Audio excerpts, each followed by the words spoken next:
అందరికీ నమస్కారం. నేను శ్రీకాంత్ శర్మ, హిందూ ధర్మ చక్రం ఛానల్కి స్వాగతం. ఇటీవల హైకోర్టు ఒక సంచలనాత్మకమైనటువంటి నిర్ణయాన్ని జారీ చేసింది. విదేశాలకు వెళ్ళి వచ్చినటువంటి అర్చకులు ఎవరైనా సరే వాళ్ళు మళ్ళీ స్వదేశానికి తిరిగి వచ్చిన తర్వాత ఆలయంలోని గర్భగుడిలో ఎలాంటి సేవా కైంకర్యాలు చేయడానికి వారికి అర్హత ఉండదు అనేటువంటి ఒక నిర్ణయాన్ని ఇచ్చింది. ఇలా నిర్ణయం హైకోర్టు ఇవ్వడానికి కారణం ఏంటంటే, అంతకుముందు విజయవాడలోని దుర్గా గుడి అర్చకుడు ఆయన సుబ్రహ్మణ్యం సోమయాజులు గారు, ఆ విజయవాడ గుడిలో ఉన్నటువంటి అర్చకులు ఎవరో విదేశాలకు వెళ్ళి వచ్చి మళ్ళీ దుర్గా గుడిలో ప్రధాన ఆలయంలో అంతరాలయంలో సేవలు చేస్తుంటే, వీరు గతంలో శృంగేరి గురువు గారు ఇచ్చినటువంటి ఒక పత్రాన్ని అనుసరించి, వారు ఇచ్చినటువంటి ఒక నిర్ణయాన్ని అనుసరించి హైకోర్టులో వ్యాజ్యం వేశారు. ఇలా విజయేంద్ర భారతి గారు ఇచ్చినటువంటి ఈ నిర్ణయం ప్రకారము అసలు ఆలయాలకు విదేశాలకు వెళ్ళేసినటువంటి వారు మళ్ళీ ఆలయాల్లో ఇలా గర్భాలయంలో పనిచేయకూడదు అని హైకోర్టును అప్రోచ్ అయ్యారు ఇక్కడ ఆంధ్రప్రదేశ్లో. దీన్ని దృష్టిలో తీసుకున్నటువంటి హైకోర్టు జడ్జి నిమ్మగడ్డ వెంకటేశ్వర గారు తీర్పునిచ్చారు. శృంగేరి గురువు గారు ఇచ్చినటువంటి ఆ పత్రాన్ని దృష్టిలో పెట్టుకొని, వారు ఇచ్చినటువంటి ఆ తీర్పుని కూడా దృష్టిలో పెట్టుకొని ఇప్పుడు ఈ జడ్జి గారికి తీర్పు ఇచ్చి ఈ సుబ్రహ్మణ్యం సోమయాజి గారు వేసినటువంటి ఆ వ్యాజ్యమును అనుకూలంగా స్పందిస్తూ విదేశాలకు వెళ్ళి వచ్చినటువంటి అర్చకులు ఎవరైనా సరే మళ్ళీ స్వదేశానికి వచ్చిన తర్వాత వాళ్ళు గర్భాలయంలో ఇలాంటి సేవలు చేయడానికి వీలు లేదు అనేటువంటి ఒక ప్రకటన ఇవ్వడం జరిగింది. దీని మీద ఇప్పుడు చాలా పెద్ద రాద్ధాంతం అవుతుంది. అసలు విదేశాలకు వెళ్ళి వస్తే అర్చకులు నిజంగా పనికిరారా, విదేశాలకు వెళ్ళి వస్తే ఎందుకు పనికిరారు అనేటువంటి విషయాలు ఇప్పుడు తెలుసుకోవాల్సిన అవసరం చాలా మందికి ఉంది కనుక ఇప్పుడు ఈ వీడియో ఇస్తున్నాను. మొట్టమొదలు శృంగేరి గురువు గారు, వారు జగద్గురువులు, వారు ఒక నిర్ణయాన్ని ఇచ్చారనంటే దాన్ని ఖచ్చితంగా ఈ భారతదేశంలో ఉన్నటువంటి సనాతన ధర్మం కూడినటువంటి వారందరూ కూడా ఖచ్చితంగా దాన్ని శిరసావహించవలసిందే. కనుక వారి తీర్పును మనము తప్పుపట్టడానికి వీలేదు, ఖచ్చితంగా గౌరవించాల్సినటువంటిది. అయితే బ్రాహ్మణులు విదేశాలకు వెళ్ళి వస్తే ఎందుకు పనికిరారు అనేటువంటి విషయాలు మాత్రం ఇప్పుడు నేను మీ దృష్టికి తీసుకొని వస్తాను.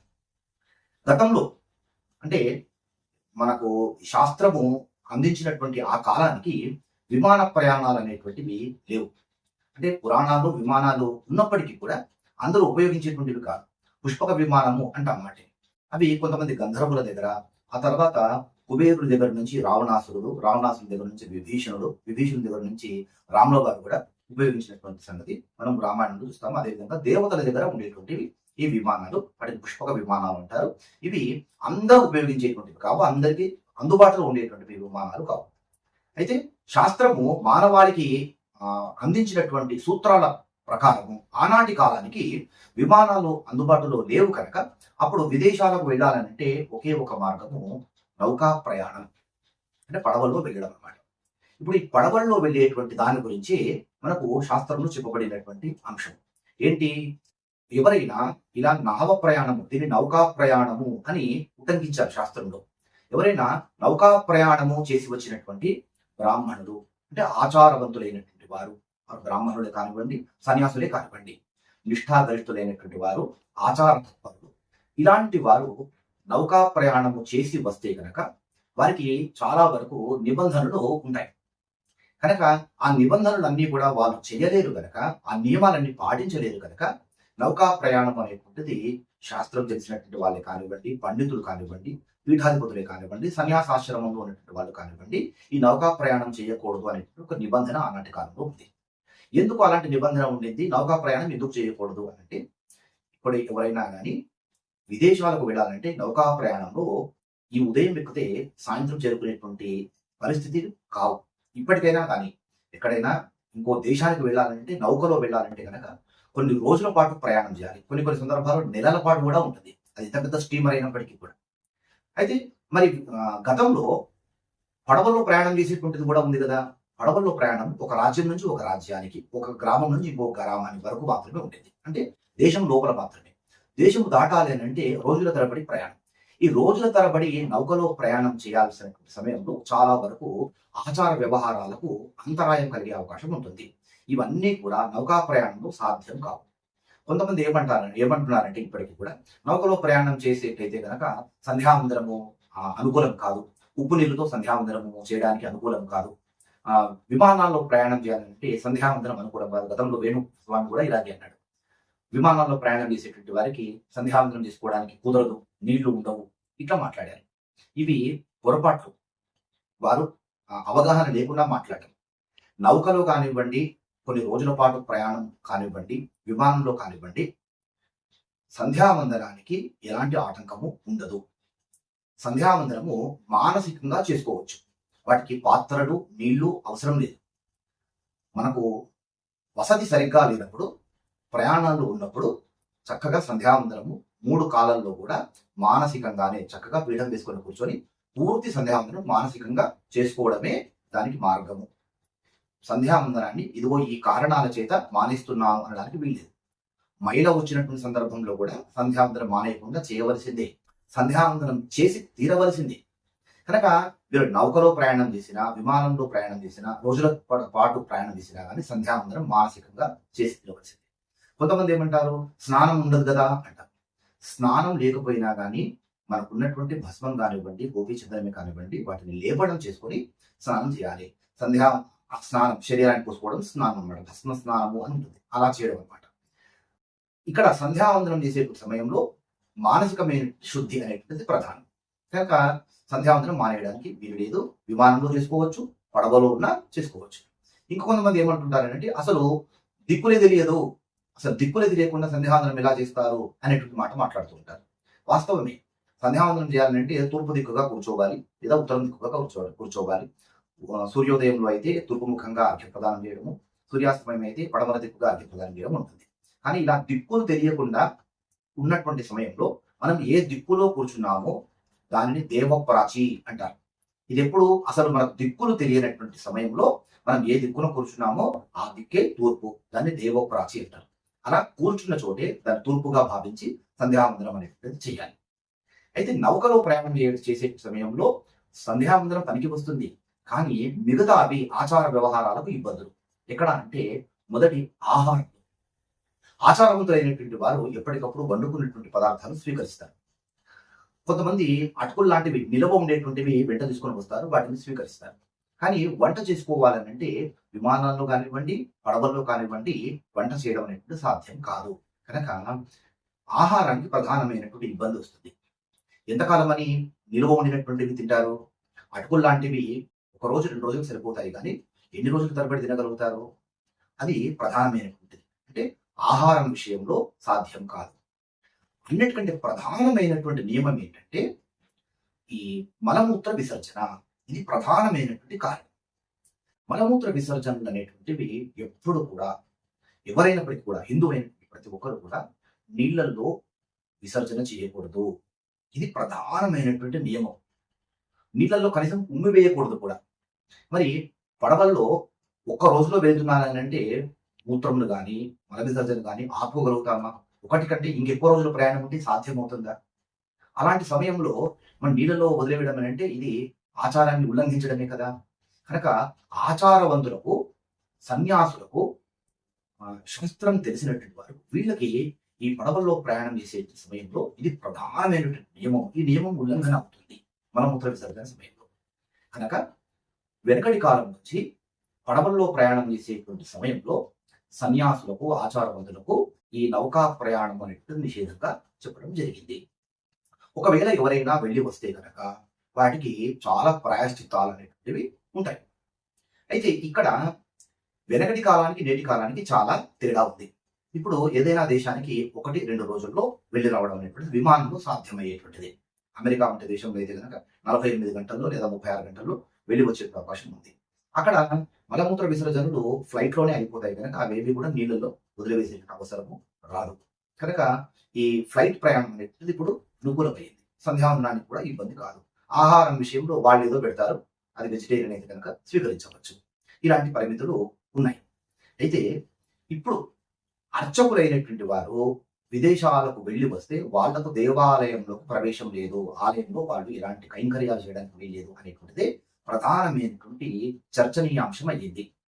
మరి ఆలయానికి విదేశాలకు వెళ్ళి వస్తే అంతటి ప్రాయశ్చిత్తమా, అంటే విదేశాలకు వెళ్ళి రావడం అనేటువంటిది అంతటి నేరమా, శాస్త్రాన్ని ఉల్లంఘించడమా? అంతే కదా. వెళ్ళి వచ్చారు, ఇక వీళ్ళకి ఆలయానికి ప్రవేశం లేదు అని అంటే అది శాస్త్రంను ఉల్లంఘించినటువంటి విధానమే కదా. శాస్త్రాన్ని ఉల్లంఘించారు కనుక అందుకు లోబడి ఈ నియమాలను పాటించాలి. స్వదేశంకి వచ్చిన తర్వాత ఆలయంలో ప్రవేశించకూడదు, అంటే గర్భాలయంలో, బయట ఎక్కడైనా కానీ చేసుకోవచ్చు. ఇప్పుడు ఒక అర్చకుడే ఆలయానికి వెళ్ళి వస్తే అది శాస్త్రం ఉల్లంఘనం అయితే కనుక చాలా ప్రశ్నలు లేవనెత్తుతాయి. అంటే విదేశాల ప్రయాణమే ఇంత నీచమైతే కనుక విదేశాల నుంచి వచ్చినటువంటి విరాళాలు ఏ విధంగా ఉపయోగిస్తున్నారు మీరు అనేటువంటి ప్రశ్న చాలా మంది ఇప్పుడు లేవనెత్తుతున్నారు. అది కూడా పనికిరాదు కదా.